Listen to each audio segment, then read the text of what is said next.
Gloire au Seigneur. J'aimerais nous partager la bonne nouvelle, la bonne parole de Dieu. Et ma prière, c'est que cela te bénisse. Nous sommes dans notre série que nous avons commencé le dimanche, plutôt il y a quelques dimanches. Cherche l'Éternel. Est-ce que je peux entendre deux personnes le dire? Cherche l'Éternel. Gloire au Seigneur. Il y a eu plus de deux personnes. Ma prière, et je pense que tu es en train de chercher l'Éternel. Amen. Chercher l'Éternel, c'est un peu différent de prier. C'est un peu différent de prier. C'est une autre forme de pratique de la foi. Je me rappelle toujours, et un jour le Seigneur me l'a rappelé, vous savez, lorsque vous lisez 2 Chroniques 7:14, la Bible dit « Si mon peuple sur qui est invoqué mon nom s'humilie, prie et cherche ma face, s'il se détourne de ses mauvaises voies, je l'exaucerai des cieux, je guérirai son pays et il y a trois ou quatre actions. Et désormais, mes yeux se poseront sur cet endroit. » Amen.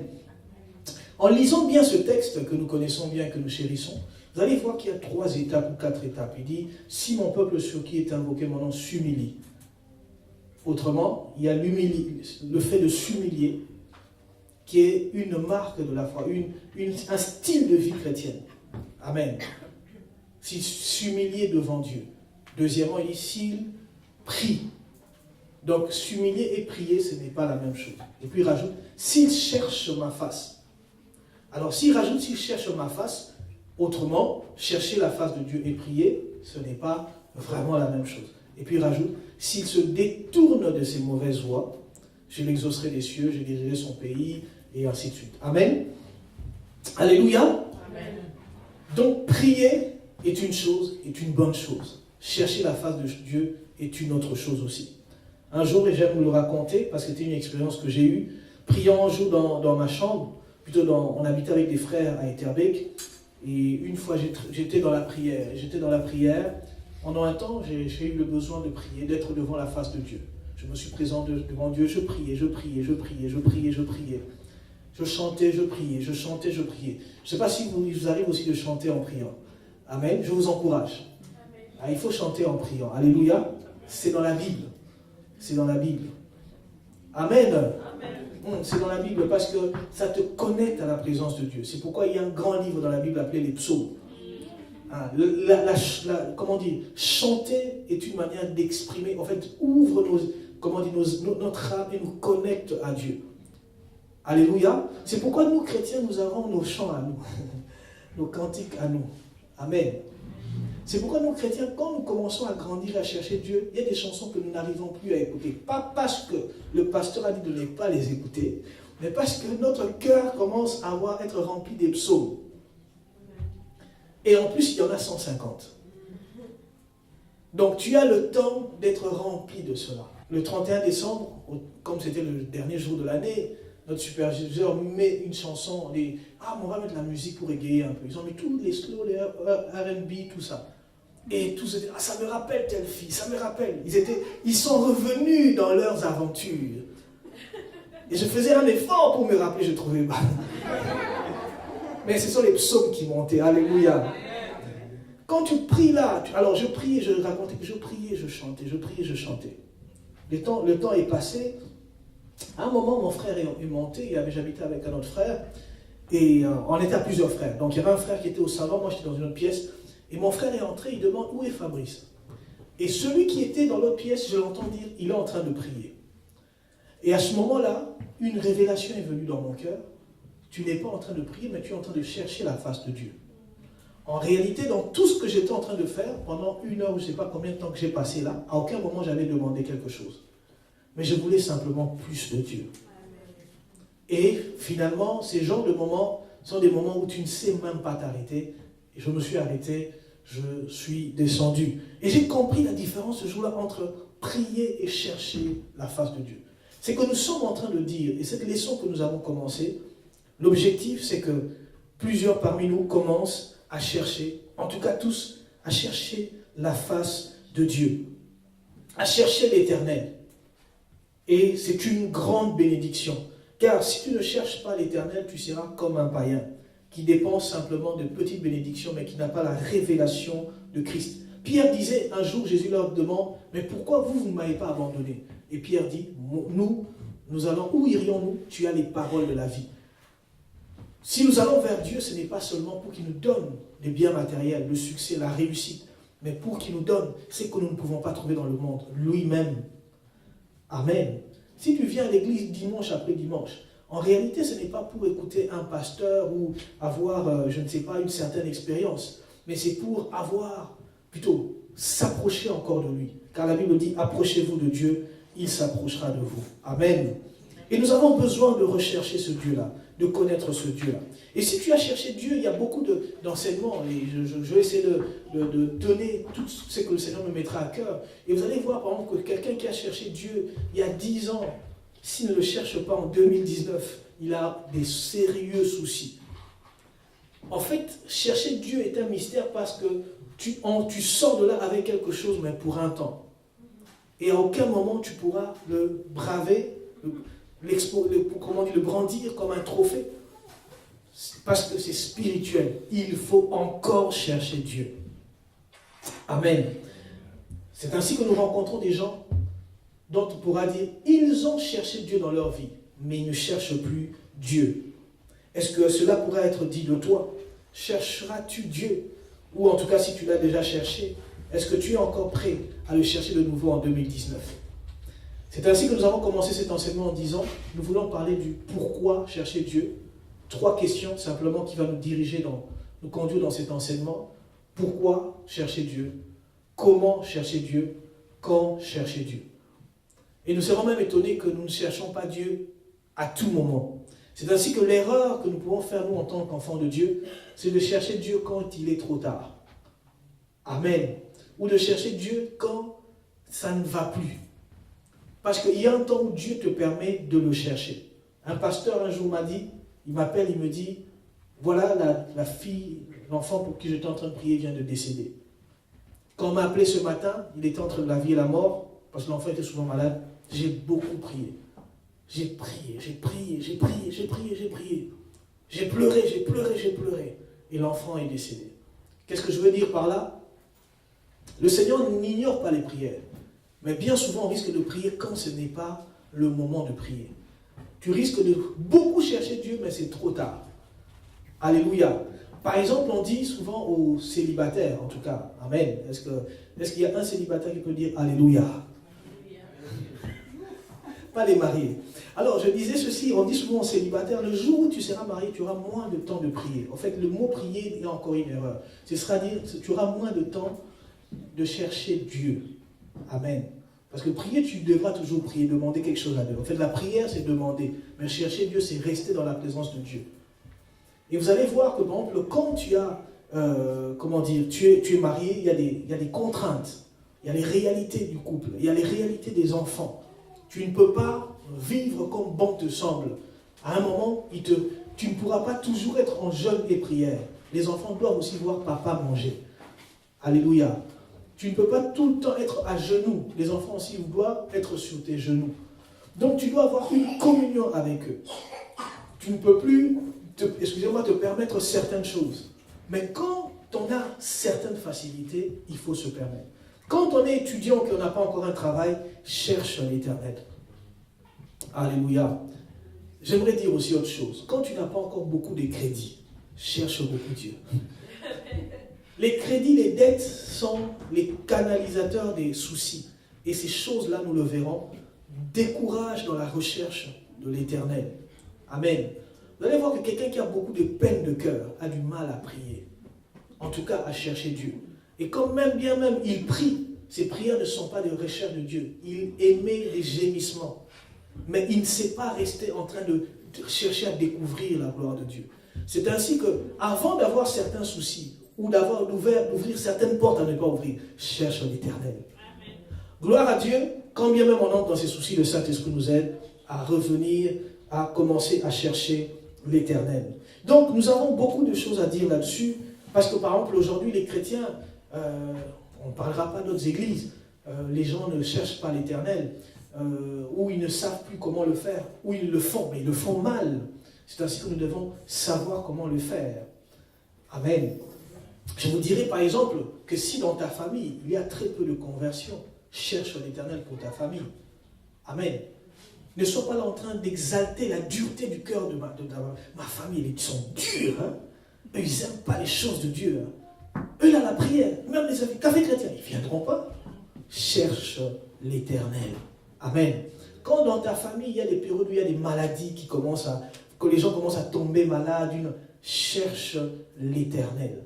Alléluia. C'est-à-dire, commence à traîner dans la présence de Dieu. Commence à beaucoup chanter, à dégager du temps où tu es devant l'Éternel. Alléluia. Et c'est ainsi que, la première fois, nous avons parlé de pourquoi. Nous avons donné plusieurs raisons de pourquoi chercher l'Éternel. Et nous avons parlé d'un roi, Asa, dans 2 Chroniques 16, où la Bible parle de ce roi qui a ordonné au peuple de chercher l'Éternel. Rappelez-vous, pour ceux qui, parce que ça fait 2 dimanches, on disait que Asa, ce qui est bizarre avec cet homme, c'est qu'il a ordonné de chercher l'Éternel, mais lui-même, quand il est tombé malade, il n'a pas cherché l'Éternel. Et nous avons tiré 2 leçons, c'est que, premièrement, nous pouvons pousser, 3 leçons plutôt, mais je ne vais pas tout rappeler, nous pouvons pousser les autres à chercher l'Éternel pendant que nous-mêmes, nous ne le faisons pas. Amen. Nous pouvons donner l'adresse de l'église à quelqu'un, mais nous-mêmes ne venons pas à l'église. Il y a quelqu'un spécialement qui m'appelle souvent. Ah, t'es venu? Je lui ai donné l'adresse. Chaque fois que je vois son appel, je sais qu'il veut me dire qu'il a envoyé quelqu'un à l'église. Nous pouvons être un panneau indicateur, mais nous-mêmes, nous n'allons pas à cet endroit-là. Asa était quelqu'un qui disait ce qu'il fallait faire, lui-même ne le faisait pas. Deuxièmement, la Bible dit que Asa fit dégrader sa mère. Il lui enleva le titre de reine-mère parce qu'elle avait mis des idoles dans la ville. Mais malheureusement, à la fin de sa vie, il n'a pas cherché l'Éternel. Autrement, nous pouvons être moralement, avoir, moralement parlant, nous pouvons être un homme d'éthique, une femme d'éthique, une femme moralement correcte, qui ne triche pas, qui ne fait jamais semblant, qui dit droit la vérité droite aux yeux, qui te regarde dans les yeux. Donc un homme qui ne triche pas, qui n'est pas dans les faux semblants, qui n'est pas, pour lui c'est blanc ou noir. Mais bizarrement, cette personne a du mal à chercher Dieu. N'avez-vous jamais rencontré des gens, quand vous le voyez, vous avez l'impression que c'est un homme de la Bible, un religieux, un homme qui est correct dans sa vie, mais zéro vie chrétienne. Vous avez déjà remarqué ça? Un homme qui, quand il se tient même, tu peux lui donner, le crédit de la maison, le jour où il faut aller chez le notaire. Tu lui dis, non, tiens-moi les 300 000, tiens-moi les 500 000. Tu n'as aucun souci, il va le tenir, il va te le donner. Mais cet homme est incapable de chercher l'Éternel. Asa a eu ce problème. Il était droit, moralement, il n'a pas eu de soucis comme même David, mais il était incapable de chercher l'Éternel. Aujourd'hui, les chrétiens sont souvent comme ce Asa. Nous chrétiens, nous sommes des gens, n'est-ce pas, très ordonnés, très corrects. Et même les gens nous apprécient, n'est-ce pas, partout où nous sommes. On dit, ah regarde, le chrétien, il est là. Le chrétien, il est là. Comme on nous disait un jour à l'école, un professeur se levait, il dit, ce groupe-là de frères en Christ, je sais qu'ils ne trichent pas. Même si je sors de la classe en pleine interrogation, ils ne vont pas tricher. Et effectivement, moralement, on était correct. Mais voici, est-ce que cela pour autant nous permet d'être des hommes, des femmes qui cherchons l'Éternel? Oh, où est ta face, où est ta gloire, Seigneur? J'aimerais plus de toi. Aujourd'hui, j'aimerais nous parler d'un deuxième roi. Un roi différent. Un roi qui aussi impressionne. Et j'en parlais avec le frère Junior, on en a discuté dernièrement dans la voiture. Celui-là, c'est dans 2 Chroniques, chapitre 26, donc 10 chapitres plus loin. C'est le roi Osias. La Bible dit, tout le peuple de Juda prit Osias, âgé de 16 ans, donc 2 Chroniques 26, 1, et l'établit roi à la place de son père Amathia. Osias rebâtit Élot et le fit entrer sous la puissance de Juda, et ainsi de suite. Sa mère s'appelait Yekolia, de Jérusalem. Il fit ce qui est droit aux yeux de l'Éternel, entièrement comme avait fait Amathia, son père.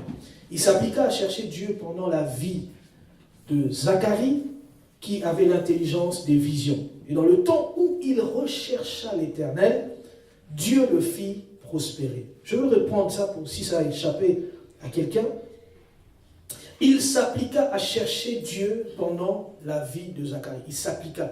Il se donnait beaucoup de peine, beaucoup de mal. Il voulait savoir comment, il voulait se donner à Dieu, rechercher la présence de Dieu. Et dans le temps où il rechercha l'Éternel, Dieu le fit prospérer.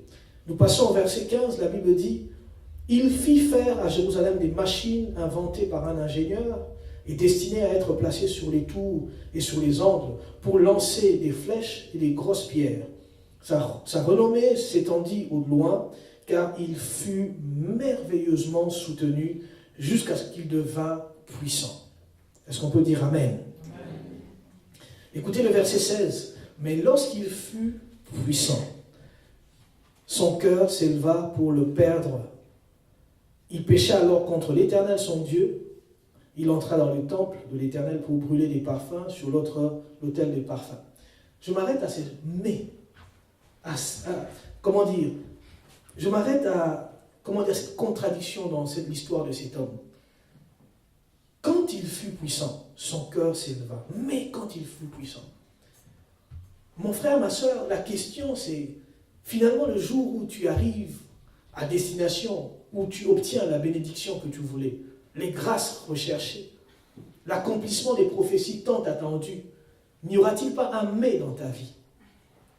Amen. Cette histoire fait peur. Souvent quand le frère Odilon me disait, en lisant les livres de rois, n'est-ce pas frère Odilon, que tu remarques que quand tu arrives à la fin de l'histoire d'un roi, on dit toujours un mais. Mais dans tout cela, mais ceci, mais cela. Et quand tu lis ça, ça fait peur. Pourquoi je suis en train de dire cela? Me préparant à devenir pasteur, une sœur qui ne vit plus ici m'a dit, peut-être que toi aussi tu deviendras comme tous ces gens qu'on est en train de critiquer. Je lui ai dit non, je suis rentré à la maison, ça a commencé à résonner. Alléluia. Y aura-t-il un mais un jour dans ma vie? Amen. Heureusement que Barbara n'est pas là, elle aurait dit, elle va me punir. Oui, c'est possible.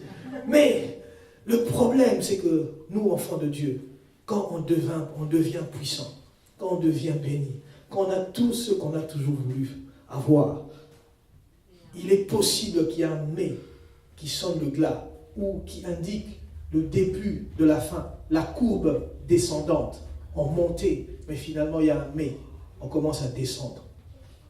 La Bible est remplie d'exemples, des grands hommes de Dieu, des grandes femmes de Dieu, mais qui souvent terminaient mal, et ça fait peur, n'est-ce pas? C'est ainsi que j'aimerais nous parler de chercher l'Éternel, mais j'aimerais aussi nous parler de danger qu'il y a derrière cela. Un de mes encadreurs me disait à l'époque, quand quelqu'un cherche l'Éternel, il est comme celui qui va dans des mines où on creuse pour trouver des diamants. Il dit, quand cet homme entre dans cette mine-là, il est sale, il est inconnu, il est rejeté, il est méprisé, il est malheureux. Il n'a même pas de valeur pour lui-même. Mais le jour où il sort avec une pierre de diamant, cet encadreur me disait, il devient célèbre, riche, reconnu, respecté, et ainsi de suite. Alors il m'a dit, chercher l'Éternel, c'est la même chose. Quand tu cherches l'Éternel, tu sortiras toujours avec quelque chose. Amen. Et l'Éternel lui-même, il est la pierre vivante. Amen. Alléluia, il est le caillou étincelant. Il est le diamant, ou plus que ce diamant que nous recherchons. Et quand nous sortons de cette présence, nous sortons avec quelque chose. Et voilà, de l'indigent que nous étions, on était ignorés sans succès. On commence à être respecté. Tout le monde commence à t'admirer.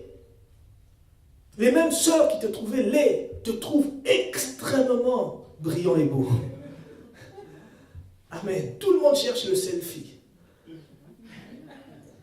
Mais c'est à ce moment-là que le cœur commence à s'élever. Le cœur commence... Tu commences à te dire, mais je suis quand même quelqu'un. Alléluia. Amen. Je suis quelqu'un. Que Dieu nous délivre de notre cœur. Je suis quand même... On parle de moi. Je suis respecté quand j'arrive quelque part. On me craint. Un ami à moi fait l'erreur un jour d'appeler un apôtre pasteur. Il dit, pasteur, on vient te prendre à l'aéroport. Il a gueulé sur cet ami-là. Il dit, tu sais pas que j'ai un titre, apôtre.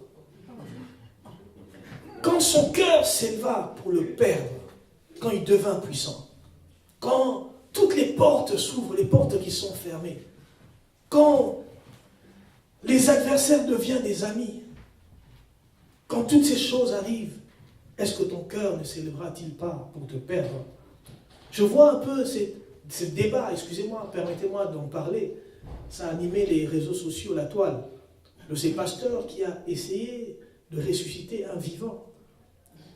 Et un mort plutôt, mais en tout cas, il a essayé. Et les médias nous ont présenté un homme qui était mort et qui est ressuscité.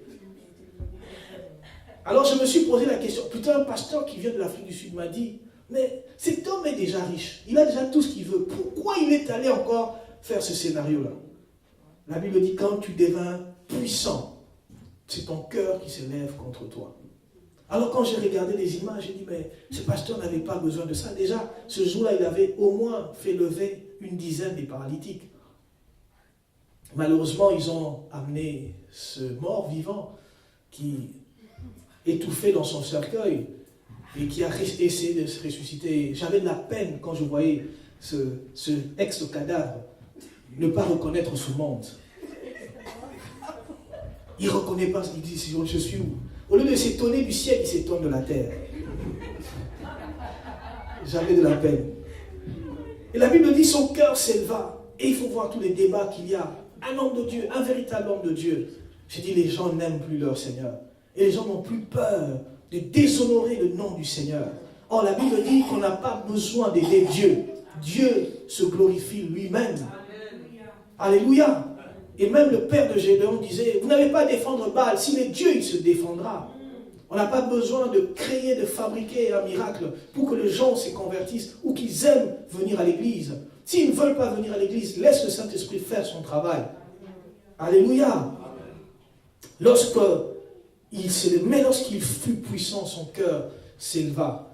Qu'est-ce qui n'arrivera pas avec ton cœur? J'aimerais te dire, mon frère, ma soeur, tu ne connais pas encore ton cœur. Tu ne connais pas encore ton cœur. À l'étape où tu es, peut-être que tu ne sais pas qui tu es. Ton cœur ne t'a pas encore joué des tours. Plaise à Dieu de te garder et que toi-même tu puisses garder ton cœur. Nous avançons, le temps aussi avance. La Bible dit, son cœur s'éleva pour le perdre. Il pécha contre l'Éternel son Dieu. La Bible déclare, il entra dans le temple de l'Éternel pour brûler des parfums sur l'autel des parfums. Un roi qui entre dans le temple pour faire quelque chose qu'il ne devait pas faire. Le sacrificateur Azaria entra après lui avec 90 sacrificateurs de l'Éternel. Hommes courageux qui s'opposèrent au roi Osias et lui dirent, tu n'as pas le droit, Osias, d'offrir des parfums à l'Éternel. Ce droit appartient aux sacrificateurs, fils d'Aaron, qui ont été consacrés pour les offrir. Sors du sanctuaire car tu commets un péché et cela ne tournera pas à ton honneur devant l'Éternel. 19. La colère s'empara d'Osias qui tenait un encensoir à la main. Et comme il s'irritait contre les sacrificateurs, la lèpre éclata sur son front en présence des sacrificateurs dans la maison de l'Éternel, près de l'autel des parfums. Le souverain sacrificateur Azarias et tous les sacrificateurs portèrent les regards sur lui, et voici, il avait la lèpre au front. Ils le mirent précipitamment dehors, et lui-même se hâta de sortir parce que l'Éternel avait frappé. J'arrête la lecture, et voici, en tout cas, un beau parcours d'un serviteur de Dieu. Quelqu'un qui commence bien. Et on dit qu'il fut roi pendant 56 ans. J'imagine pendant 55 ans, rien à dire. Mais comment pouvez-vous m'expliquer qu'à la fin, il commet un si grand péché? Un si grand péché. Que le Seigneur garde nos cœurs. Et on dit bien que ce n'est pas le diable, mais c'est son cœur qui s'est élevé et qui a cherché à le perdre. La Bible dit, parlant du diable lui-même, Ésaïe 14, Ézéchiel 28, la Bible dit que le diable était dans la présence de Dieu, jouait des instruments, s'égayant dans la présence de Dieu, admiré de tous parce qu'il était un archange de lumière, il était plein de gloire, d'une beauté qu'on ne peut imaginer. Et un jour, à cause de cette beauté, de cette gloire, lui-même a pensé qu'il était comme Dieu. Et la Bible dit son cœur, le péché a été trouvé dans son cœur. Il s'est senti grand, il a regardé le trône de Dieu. Il s'est dit, je veux monter et je veux m'asseoir à la place de Dieu. Mais qu'est-ce qui s'est passé? Son cœur s'est élevé. Son cœur s'est élevé. Ma prière, c'est que ton cœur ne s'élève pas. Ma prière pour toi, en tout cas, mon intercession pour les bien-aimés du doigt de Dieu, que nos cœurs ne puissent pas nous jouer des tours. Nos cœurs, frères et sœurs, nos cœurs, nos cœurs. Un jour, j'ai prêché dans une église. Une de ces églises où on m'a invité comme un petit prédicateur, permettez-moi d'utiliser ce terme, comme il y avait des grands noms qui devaient prêcher ce jour-là, apôtres venant de l'Afrique de l'Ouest, j'allais dire, moi peut-être le diacre venant de Bruxelles, et il y avait des grands noms. Alors le pasteur demande à un de mes amis, est-ce que lui il peut prêcher? Mais il va prêcher 5 minutes, pour juste chauffer la salle, comme ça, les grands vont passer. C'était dans une ville au nord du pays, plutôt un peu plus, pas loin d'ici. Alors, ils ont pris un thème, et au moment de me préparer, je sens la présence de Dieu. Et au moment où on m'appelle, au lieu même de dire « frère Fabrice » ou « berger Fabrice », on a dit « Fabrice, viens ». Alors, quand j'ai pris le micro, on m'a dit « j'ai 10 minutes ». Et j'ai prêché pendant 10 minutes. Et à la fin du message, l'assemblée était tellement bénie, tellement touchée. Vous connaissez les hommes, ils ne faisaient que crier, applaudir, acclamer le Seigneur. Les danses ont commencé pour une prédication. Et à ce moment-là, moi je pars m'asseoir. Et tout le monde criait. Et le prédicateur commençait à m'appeler. Prédicateur de 10 minutes. Prédicateur. Une fois je suis allé à Verviers, j'ai rencontré un monsieur qui m'a dit « Ah, c'est toi le prédicateur de 10 minutes. » La grâce de Dieu s'est manifestée. Mais je me rappelle, quand je me suis assis, j'étais avec un frère qui n'est pas ici, je me suis assis et j'ai commencé à dire à Dieu, Seigneur, ton œuvre. Parce que j'avais un souci dans mon cœur. Parce que c'était la période où, est-ce qu'on doit commencer l'église ou pas? Alors j'ai prié, mais je ne regardais pas ces choses. Ma prière, c'est que dans les années à venir, que je ne regarde pas toujours ces choses. Il est dangereux quand les hommes t'acclament ou t'apprécient. Quand on commence à te trouver comme un Dieu, comme une déesse. Alléluia. Quand ton ego est flatté. Amen.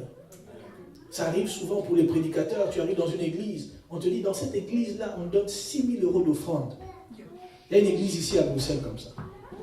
Entre 700 et 6 000 €. Tout dépend de ta prédication. On était là une fois avec, je crois, la sœur Dada, à Forêt. Et on nous présente avant le prédicateur qui est venu, qu'on accompagnait. On nous dit, le pasteur qui est venu le dimanche passé a eu 6 000 € d'offrande. C'était le comptable. Je suis le comptable le plus heureux de la Belgique. Toutes les factures de l'église sont payées. Nous sommes en train de casser ce côté du bâtiment. Nous sommes en train de reconstruire. C'est une belle salle, je vous assure. Et puis il rajoute, le pasteur qui venait de l'Afrique du Sud, la semaine passée, on lui a donné 6 000 € et nous avons encore de l'argent sur le compte. À un moment, la jeunesse de cette église a voulu que je prêche là-bas. Le pasteur s'est opposé. C'est vrai qu'il ne me connaissait pas, on a dit beaucoup de choses sur moi, mais il s'est opposé. Pourquoi? Parce qu'il n'y a que des gens qui ont des noms et ainsi de suite. Pourquoi? Nous sommes dans un moment où il n'y a pas de gain. Le désir, en fait le cœur, donc, je ne sais pas pourquoi je suis en train de nous parler du cœur. Vous savez, bien aimé, quand tu as un bon cœur aussi, Dieu va te chercher. Quand tu as un cœur qui plaît à Dieu, la Bible dit, voici l'homme selon mon cœur. Voici la femme selon, dans l'église, c'est la femme selon mon cœur. J'aimerais dire à quelqu'un, quand ton cœur est pour Dieu, même le jour où tu seras faible, Dieu se souviendra de toi. Il se dira, non, cet homme a quelque chose. Il m'aime. La Bible dit, puisqu'il m'aime, je le délivrerai. Je reviens à ce que je suis en train de dire. Le cœur a quelque chose. Le Seigneur voit ton cœur. Le Seigneur sait que tu n'as pas peut-être besoin de briller, de devenir riche. Mais le Seigneur sait qu'il te faut le ciel. Il te faut lui. Et l'Église doit revenir dans des messages où les gens commencent à être transformés de l'intérieur avant d'être transformés de l'extérieur. N'est-ce pas qu'il est normal à une sœur d'être transformée d'abord à l'intérieur avant d'être transformée à l'extérieur, avant qu'on voie le bébé? Amen. Avant même qu'on puisse te féliciter, tu dois déjà qu'on te félicite à l'église d'abord. Alléluia. Mais aujourd'hui, nous voyons des gens qui veulent tout de suite réussir, avoir une vie transformée, mais ne passent pas par le bon chemin. Si nous devons résumer la vie de ce roi, Osias, nous dirons simplement que, premièrement, il s'appliqua à rechercher l'Éternel. Deuxièmement, l'Éternel le fit prospérer. Troisièmement, il devint puissant. Quatrièmement, son cœur s'éleva. Cinquièmement, il pécha. Mais voici un homme qui a cherché l'Éternel et qui en a vécu les bénéfices. Alléluia. Et j'aimerais vous dire que chercher l'Éternel, c'est un... Pour ceux qui l'ont déjà fait ici, je ne sais pas s'il y en a beaucoup, il y en a je sais, mais pour ceux qui ont déjà goûté à la recherche de l'Éternel. La Bible dit, sentez et voyez combien l'Éternel est bon. Et même dans Hébreu, on dit qu'ils ont goûté au don céleste. Il y a un goût à chercher l'Éternel. Je ne sais pas si tu es déjà arrivé à chercher l'Éternel, mais j'aimerais nous encourager à le faire. Mais tout en sachant que quelque chose sortira de là. Peut-être une grande révélation, peut-être une grande assurance, peut-être une libération du péché, peut-être, une porte qui s'ouvre. Quand tu cherches l'Éternel, quelque chose te sera toujours accordé. Deux choses alors pour comment chercher l'Éternel, c'est de ça que je voulais vous parler aujourd'hui. Comment chercher l'Éternel? Parce que nous avons dit pourquoi, mais comment le faire? Comment la sœur Aïssa va le faire? Comment la sœur Siné va chercher l'Éternel? Comment nous allons le faire? Je retiens simplement deux choses. Premièrement, de tout cœur. Pour chercher l'Éternel de tout cœur. Vous avez vu, nous avons parlé du cœur. Et lorsque nous lisons Jérémie, au chapitre 29, le verset 11 à 13, la Bible parle de l'importance du cœur lorsque nous cherchons l'Éternel. Il dit ceci, ce texte connu et célébré parmi les chrétiens, « Car je connais les projets que j'ai formés sur vous, dit l'Éternel, projet de paix et non de malheur, afin de vous donner un avenir et de l'espérance. » Et puis il rajoute, « Vous m'invoquerez et vous partirez, vous me prierez et je vous exaucerai. Vous me chercherez et vous me trouverez si vous me cherchez de tout votre cœur. » Alléluia. Voici ici, il présente encore 3 formes de prière. Je crois qu'il y en a environ 15 formes de prière ou un peu plus. Il dit, vous m'invoquerez, vous me prierez, vous me chercherez. Une fois de plus, invoquer, c'est une forme de prière, mais c'est encore différent. Chercher, c'est une forme de prière, c'est encore différent. Et prier, c'est encore quelque chose d'autre. Voici, le Seigneur dit que vous me chercherez et vous me trouverez si vous me cherchez de tout votre cœur. Bien-aimés, il est facile de chercher Dieu sans son cœur. Ou plutôt, il arrive qu'on le cherche sans son cœur. N'avez-vous jamais vu un serviteur de Dieu, comme me rappelait un des bien-aimés qui est ici dans la salle? Il dit, mais comment vous m'expliquez que ce pasteur va en retraite en montagne et il amène des caméras? Il est allé chercher l'Éternel. Son cœur n'est pas avec Dieu, mais il veut que l'on sache qu'il est allé. Et même il parlait, il disait, on est en jeûne à sec. Il expliquait, il parlait à la caméra, nous sommes en jeûne à sec. Amen. Ça me rappelle un peu l'histoire de... Je ne sais pas si vous voyez l'émission de cet homme Man versus Wild, je crois, c'est ça? C'est comme ça qu'on dit? De cet homme qui est dans la forêt ou qui a du mal à s'en sortir. Et ce pasteur-là, quand je le vois, c'était comme cet homme-là, qui se bat contre la nature, mais en train de chercher l'Éternel. Et avec une caméra. Mais qu'est-ce que tu veux qu'on voie? National Geographic. Il y a des gens, ils vont chercher Dieu, leur cœur n'est pas là. Quand l'Éternel dit cherchez l'Éternel de tout votre cœur, c'est parce que notre cœur est à double face, triple face. Notre cœur peut prendre toutes sortes de formes. Je vous assure, tu ne me crois peut-être pas. Allez demander à ceux qui sont mariés. Amen. Il dit, mon mari là, il n'était pas comme ça avant. Et même le mari, c'est vrai qu'il n'était pas comme ça avant. Mais c'est le même mari. Pourquoi a-t-il changé? C'est le cœur. Hier, nous étions à un enterrement. Et en rentrant, j'ai rencontré quelqu'un avec qui on a étudié, et il a commencé à me parler de son problème. Il dit, j'ai déprimé, ma femme m'a causé beaucoup d'ennuis. Ma femme.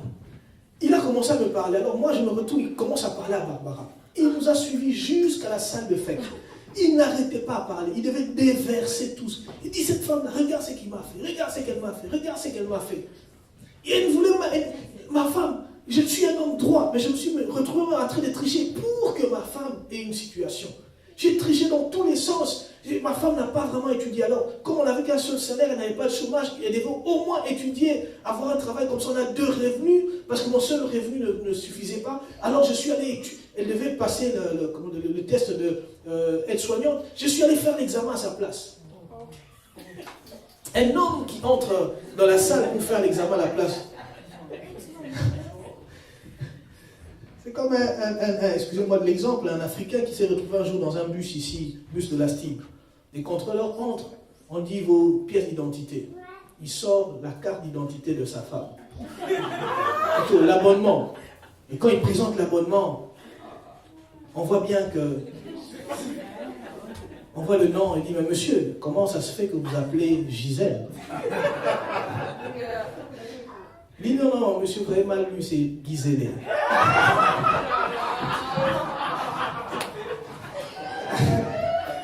Donc je reviens à mon histoire, c'était juste... Donc il dit, j'ai commencé à tricher, je me suis retrouvé dans cette situation. Il dit, malgré cela, excusez-moi de l'exemple. Il dit, malgré cela, je me suis retrouvé en train de faire ceci et cela, et ce monsieur, cette femme m'assoit un jour. On faisait déjà 2 ans chambre séparée. Il est de l'autre côté, je suis de l'autre côté, il vient, il me dit, écoute, on va faire ceci. J'aimerais juste te dire que moi et toi, il n'y a pas d'amour. Ça, c'est la femme. Moi et toi, il n'y a pas d'amour. Mais, comme on est en train de se séparer, j'aimerais pas avoir trop d'enfants avec beaucoup de pères. On en a déjà 2, on rajoute un 3e et puis on se sépare. Amen. Je vous assure, les gens dépriment et sont dans des choses qui étonnent. Cet homme-là, le jour où il a épousé sa femme, il ne pouvait pas imaginer comment le cœur de l'homme est. Il ne pouvait pas imaginer. C'est pourquoi laissez Jésus entrer dans les cœurs. Toi-même, laisse-toi transformer par Jésus. Alléluia. Amen, amen. Sinon, on dira de toi, mais c'était... Attends, vous savez comment on dit? Ce pasteur-là n'était pas comme ça. On le connaît. Avant, il jeûnait. Ces genoux-là, il était toujours en train de, comme on dit en autre, de golabéder et de chindaler. Rabababa, rababa. Ce pasteur. Mais maintenant, il ne pense qu'à l'argent. C'est le cœur, frère. C'est le cœur. La Bible parlant du divorce dit, Jésus dit, il dit, mais Moïse nous a donné les lettres de divorce. Il dit non, Moïse ne voulait pas le faire. Mais c'est à cause de la dureté de votre cœur. Le cœur, Jérémie dit, le cœur est tortueux par-dessus tout. Qui le connaît? En fait, ton voisin ne connaît pas ton cœur. Toi-même, tu ne connais pas ton cœur. Tu ne sais pas comment tu peux réagir devant un lion. En dehors de la cage, tu sais. Mais dans la cage, tu ne sais pas. Vous avez déjà vu un prédicateur de foi, même un serpent. Vous allez comprendre qu'il est là aussi le foie. Il n'a pas que la foi. Frères et sœurs, on ne se connaît pas. C'est pourquoi Christ est venu. David même pleurait parce qu'il croyait qu'il suffisait de recevoir lui, il devenait roi. Mais on lui a fait passer par des chemins pour qu'il crée des psaumes, des souffrances. Il y a des chemins par lesquels tu passes. C'est pour qu'il y ait une forme de prière qui sorte de toi. Des prières qui n'étaient pas prévues par toi, mais que Dieu attend de les entendre. Amen. Un jour, j'ai prié pour quelque chose au travail. J'ai prié. Frère, je crois que ce jour-là, j'allais voir les 4 êtres vivants. Tellement que j'ai prié. J'avais un endroit où j'allais me cacher au travail. J'ai tellement prié. Et le lendemain, la situation n'a pas bougé. Je me suis dit, je commençais à perdre la tête. J'ai dit, mais Seigneur, la Bible est vraie ou pas? Le diable a commencé à me souffler. Parce que la prière, elle était vivante.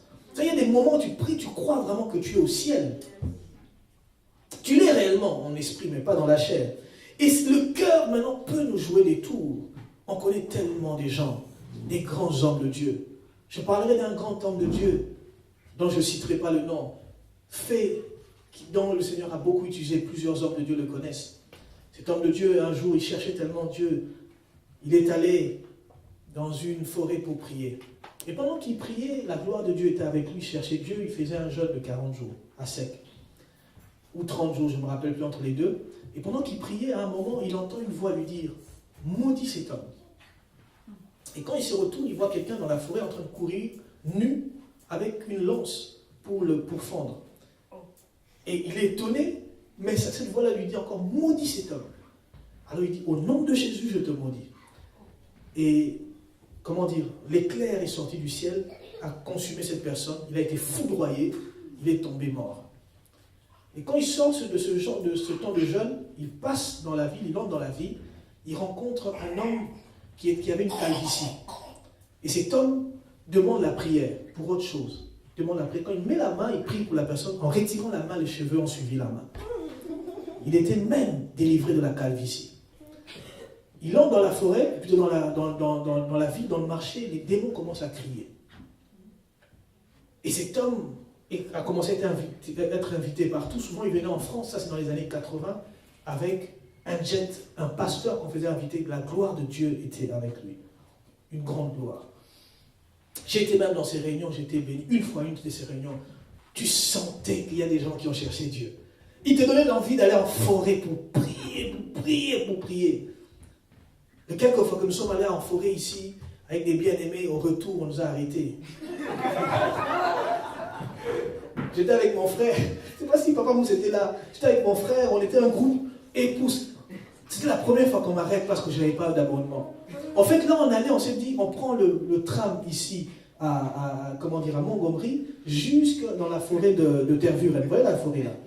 Bon, comme à l'époque, il n'y avait pas beaucoup de contrôle, on a laissé nos voitures là. 2008 ou comme ça. On entre un bon groupe. On arrive dans la forêt là. Je crois que Dieu n'a pas approuvé cette prière. En sortant, on revient. On arrive juste à un arrêt avant Montgomery. Ils entrent. Moi et mon frère, on explique à ces gens-là. Nous, on n'entre pas en général. On n'entre plus dans le bus. Et ils ont rigolé même. Donnez vos noms. Cet homme maintenant, quand tu l'écoutais, il raconte même une histoire. Il est allé dans un village pour prêcher. Dans ce village-là, chaque fois que tu prêchais, donc tu arrivais pour prêcher, on te laissait, on va t'écouter demain matin. On te fait entrer dans une case pour dormir. Et dans cette case, en fait, c'est une case minée par la sorcellerie, la magie. Et tous les pasteurs qui dormaient là, le matin, ils ne se réveillaient pas, ils s'étaient morts. Alors lui, il entre avec un de ses collaborateurs, et au milieu de la nuit, en fait, en réalité, le lit principal, c'est une tombe. Mais tu ne sais pas. Tu dors sur une tombe, en fait. Tombe du plus grand sorcier, ainsi de suite. Alors il raconte qu'au milieu de la nuit, il se réveille pourquoi le lit est en train d'être secoué. Et quand il regarde cette une, il y a comme des squelettes dedans et tout. Ah maintenant, il se rendort. Son collaborateur dit non, pasteur, on doit sortir d'ici. Il dit non. Je crois qu'on doit rester ici, je ne sais pas, mais donnons l'occasion aux sorciers et aux démons de bercer un prince. Et il a dormi jusqu'au matin. En sortant le matin, la première des choses, tout le village a commencé à courir. C'était la première fois de voir quelqu'un sortir de cette pièce-là. S'ils étaient sortis la nuit, les gens n'allaient pas se convertir parce qu'ils allaient comprendre qu'ils ont eu peur. Mais le fait que le Saint-Esprit les rassurait en sortant, les gens venaient leur fétiche. Alors ils racontaient tout cela, c'était agréable. Et un jour, cet homme, son cœur est monté, son cœur a été transformé. Il a rencontré une jeune dame, une jeune fille. Et voilà que, comme David, il est tombé. Quand il est tombé, c'était un homme qui jeûnait beaucoup. Il est allé dans un coin du Congo qui s'appelle Kimwenza, pour ceux qui connaissent. À la limite de la capitale, il est allé faire un jeûne. Il faisait toujours de longs jeûnes. Alors quand il jeûnait, je prendrai un nom d'emprunt, permettez-moi, il avait l'impression que plus les jours passaient dans le jeûne, Gisèle s'éloignait. Amen. Gisèle n'était plus un fardeau, un lien pour lui. Alors, il raconte lui-même qu'en finissant son jeûne, il était délivré de Gisèle. Mais quand il retournait dans la ville, il avait l'impression que Gisèle revenait. Et quand il rentre dans la ville, il tombe encore avec Gisèle. Une fois. Et puis il retourne à cet endroit, il jeûne. En sortant, il est délivré. En approchant de la ville, Gisèle revient encore. Et puis la troisième fois, cet homme, en sortant de là, a dit, je comprends maintenant que Dieu me donne une deuxième femme. Et je dois être époux de 2 femmes. Il a gardé la femme principale et Gisèle. Frères et sœurs, premièrement, qu'est-ce qui s'est passé? Son cœur a été un piège pour lui. Le cœur de ces grands hommes de Dieu que j'ai entendu, qui a fait pousser les cheveux, qui a fait ceci, son cœur l'a perdu. Deuxièmement, son corps. Son corps a été un piège pour lui. C'est ainsi qu'il y a 2 manières de chercher Dieu, de tout cœur et de tout corps. Ou de tout cœur et avec son corps. La Bible déclare dans Romains chapitre 12, Romains chapitre 12, le verset 1, je vous exhorte donc frères, par les compassions de Dieu, à offrir vos corps comme un sacrifice vivant, saint, agréable à Dieu, ce qui sera de votre part un culte raisonnable ou un culte intelligent. J'aimerais dire ceci à quelqu'un. Ton corps a besoin d'être offert à Dieu. Ton corps a besoin d'être exposé à la grâce de Dieu, exposé à la prière, exposé à beaucoup de prières. La Bible dit un jour, Pierre a eu envie de manger. Il a demandé qu'on lui fasse à manger et il est monté sur le toit et a commencé à prier. Et pendant qu'on lui faisait à manger, il est tombé en extase, il a eu une vision. Et Pierre lui-même dit quelque part, vaquez, plutôt soyez sobre pour vaquer à la prière, pour prendre du temps dans la prière. Amen. J'aimerais nous dire ceci, il n'est pas mauvais de prier 10 minutes par jour. Pour certains, 2 minutes. Ce n'est pas mauvais. Mais si tu le fais pendant 1 an, fais attention. Si pendant un an tu ne pries que 2 minutes, 2 minutes, c'est-à-dire, au final, tu n'as pas cherché Dieu, le diable peut t'avoir. Si le diable n'arrive pas à t'avoir, ton cœur peut t'avoir. Si ton cœur te laisse tranquille, ton corps va t'avoir. C'est pourquoi celui qui cherche Dieu comprendra qu'il doit chercher Dieu avec son corps aussi. Et vous verrez que ceux qui cherchaient Dieu dans l'Ancienne Alliance montaient sur les montagnes, allaient dans les forêts. Et la Bible dit que Jésus allait, on cherchait à faire de lui un roi, mais lui alla dans les déserts pour prier. Il faut savoir aller quelque part pour chercher la face de Dieu. J'ai beaucoup aimé un frère qui me disait cette semaine, j'aimerais venir faire des veillées pendant toutes ces années, 3 fois par jour ici à l'église. Est-ce que tu as déjà eu cette pensée? Amen. Ou toi tu cherches des hôtels où dormir. Amen. Ah, j'irai dormir là, j'irai dormir là, j'irai dans tel hôtel, dans telle ville pour dormir. Pendant ce temps, ce frère-là se dit, est-ce que je peux chercher Dieu la nuit? David cherchait Dieu la nuit, il faut le chercher le jour aussi. Voyez-vous, ici il est écrit, à la fin du verset 1, il dit, offrez à Dieu un sacrifice vivant, saint et agréable. Je n'ai pas le temps d'expliquer. Vivant, c'est quoi? Saint, c'est quoi? Agréable, c'est quoi? Le temps est passé. Il dit, ce qui sera de votre part un culte raisonnable ou un culte intelligent, selon d'autres versions. Je vous ai préparé au fond de la salle, pour ceux qui ne l'ont jamais lu, ce petit manuel disponible pour chacun d'entre nous, un culte intelligent. Va le lire. Amen. Si tu l'as déjà lu, je crois qu'il y en a 10 au total. Va le lire. Et peut-être si tu l'as déjà lu, tu laisses pour les autres. Sinon, on pourra trouver pour toi. On dit souvent les dames d'abord. Amen. On va laisser d'abord aux dames. Un culte intelligent. Offrir à Dieu un culte qui lui est agréable. Pas un culte des sots. Pas un culte sans intelligence.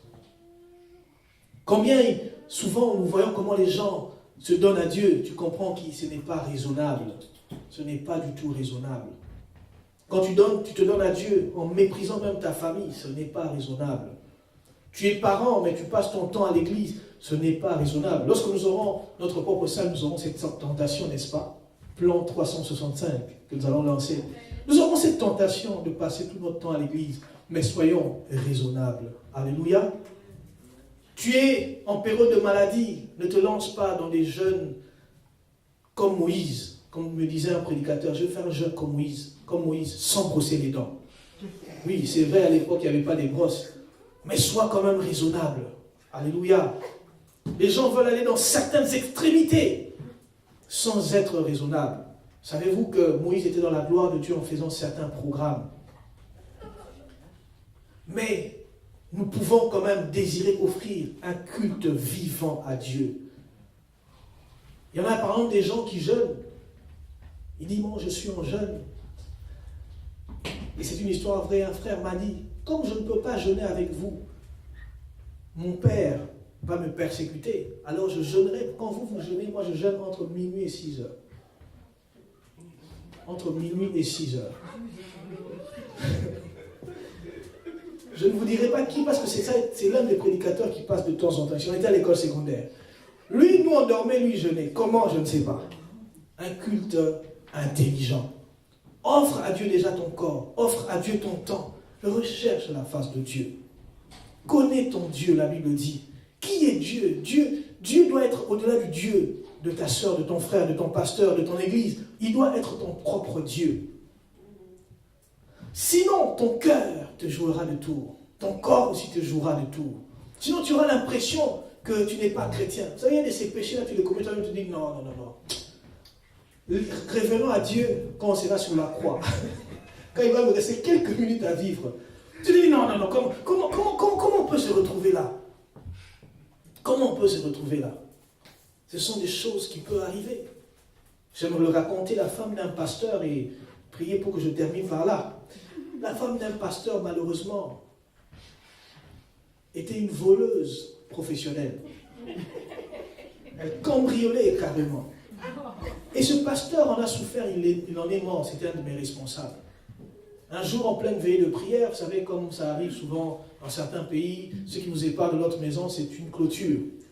Au moment de la pause, tout le monde est en train de manger, de papoter, et on entend dans la maison voisine, et puis dans le quartier, au voleur, au voleur, au voleur.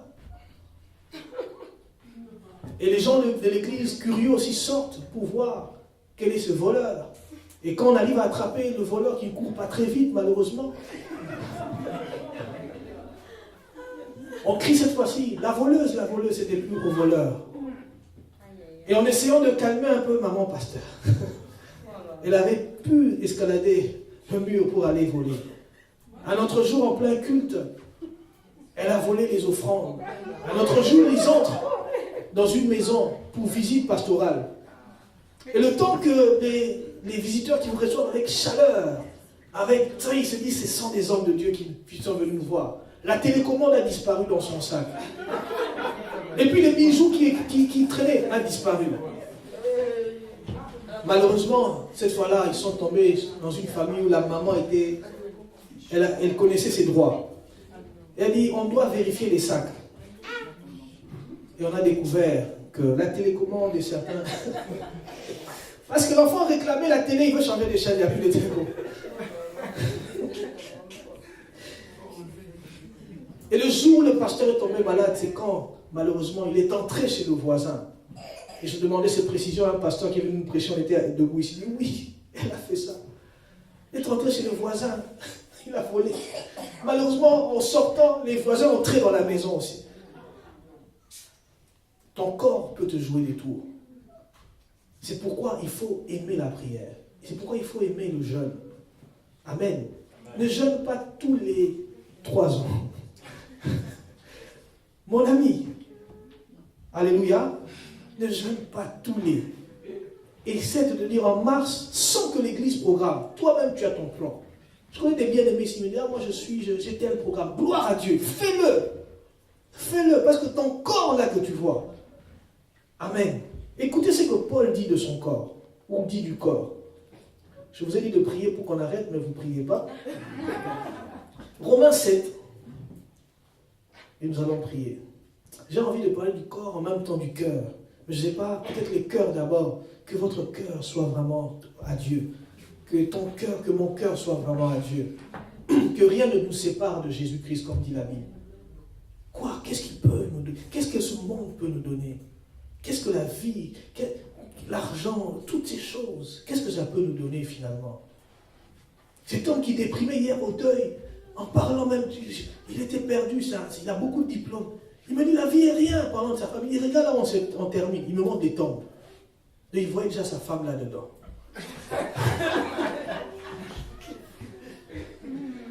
Il était malheureux. Il dit, regarde. Et puis il me dit, n'est-ce pas, toi tu es un prédicateur, tu comprends ces choses? Non, regarde. C'est vrai que je comprenais ces choses. Et j'aimerais nous dire, la vie n'est rien sans le Seigneur. Ne te fatigue pas. N'abandonne pas le Seigneur. Ne deviens pas aigri. Ne commence pas à regarder les choses de Dieu avec mépris. Aime le Seigneur. La Bible dit, puisqu'il m'aime, je le délivrerai. Même quand la tempête va souffler, le Seigneur va envoyer un ange en disant qu'on ne le touche pas jusqu'à là. Protège-le. La vie est faite de telle manière que les gens peuvent devenir fous. Des malheurs qui nous atteignent, tu te poses des questions. Mais si tu aimes Dieu, il va se souvenir de toi. Laisse-le travailler. Le Paul dit dans Romains chapitre, j'espère que ce message a béni quelqu'un. Je l'espère vraiment. J'ai tant de choses à dire sur le cœur. Notre cœur est... Jérémie le dit, le cœur de l'homme est tortueux. Le cœur de l'homme n'est jamais droit. On ne comprend pas. L'homme ne se comprend pas. L'homme est un mystère. C'est pourquoi même Paul lui-même, Pierre, à un moment, Christ le regarde, dit, mais arrière de moi, Satan. Cet homme était changeant. Même dans les choses de Dieu, aujourd'hui, les choses demain froid. Demain, et puis Christ même dit, ne soyez pas tièdes, sinon je vous vomirai. La vie est bizarre. Romains 7 déclare, Pierre est en train de s'étonner de son corps. Paul, puis il dit, nous savons en effet que la loi est spirituelle, mais moi je suis charnel, je saute. Car je sais que, car je ne sais pas ce que je fais. Je ne fais point ce que je veux, et je fais ce que je hais. Amen. Or, si je ne fais pas ce que je ne veux pas, je reconnais par là que la loi est bonne. Et maintenant, ce n'est plus moi qui le fais, mais c'est le péché qui habite en moi. Ce qui est bon, je le sais, n'habite pas en moi, c'est-à-dire dans ma chair. J'ai la volonté, mais non le pouvoir de faire le bien. Beaucoup de gens quittent l'église à cause de ce qui se passe dans leur corps, à cause des appétits du corps, à cause de la faiblesse du corps. Christ dit aux apôtres, veillez et priez, car la chair est faible. La chair est faible et affaiblie. J'écoutais un homme de Dieu qui racontait comment il a vu les résurrections, il a vu les boiteux marcher. Il dit souvent quand on prie pour les gens qui marchent, souvent, et alors j'ai aimé son explication, il dit, ça traîne. Il dit, vous savez pourquoi? Parce que l'homme est faible, il n'arrive pas à croire, il n'arrive pas à adhérer aux choses de Dieu. L'homme est vraiment faible. Combien même dans l'église, nous courons derrière certains âmes, parce que la faiblesse encore. Ils ont besoin de Dieu, mais ils ne le savent pas. À un moment, ils perdent le contrôle. Je saute, il dit, car je ne fais pas le bien que je veux, et je fais le mal que je ne veux pas. Ce message est pour tout le monde, frère. La vie est longue, en tout cas si le Seigneur nous donne encore vie, dans les années 2020, qu'est-ce qui va t'arriver? Est-ce que tu diras comme l'apôtre Paul au verset 24, il dit, misérable que je suis, qui me délivrera de ce corps de mort? Ce corps n'a rien à voir avec ce que nous pensons. Cet homme me montre, regarde les temps, regarde. Un jour, nous serons tous là, un jour, on va nous accompagner. Et tous nos projets vont s'arrêter. Gloire à Dieu, en Christ, nous continuerons là-bas. Amen. Voici le message que je voulais nous dire.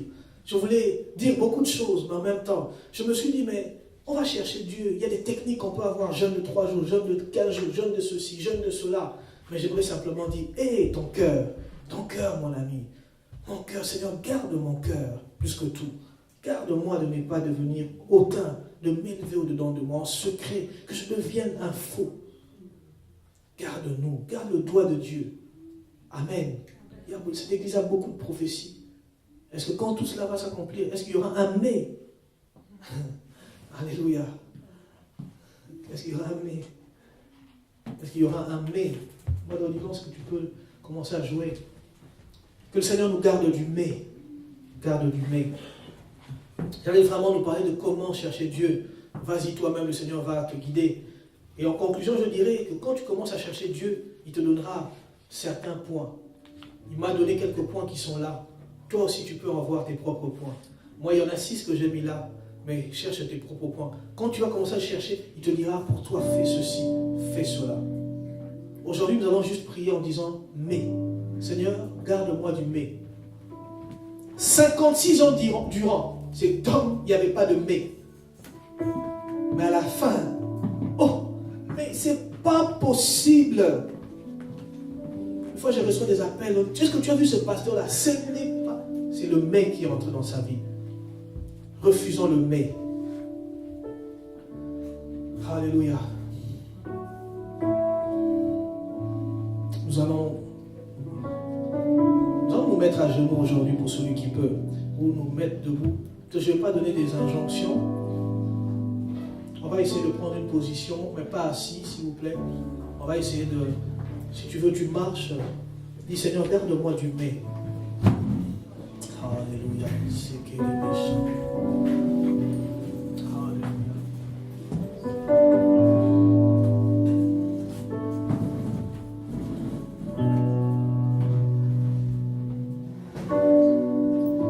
Aide-moi, Jésus, à marcher. Brother Dylan, si tu peux nous chanter, aide-moi, Jésus. Alléluia. Aide-moi, Jésus, à marcher tous les jours. Seigneur, mon cœur, Plus près de toi. qu'y a-t-il dans ce monde pour que je m'éloigne de toi?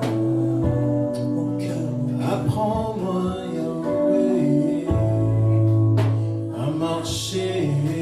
Que mon cœur ne devienne pas plus près de toi. Glacial.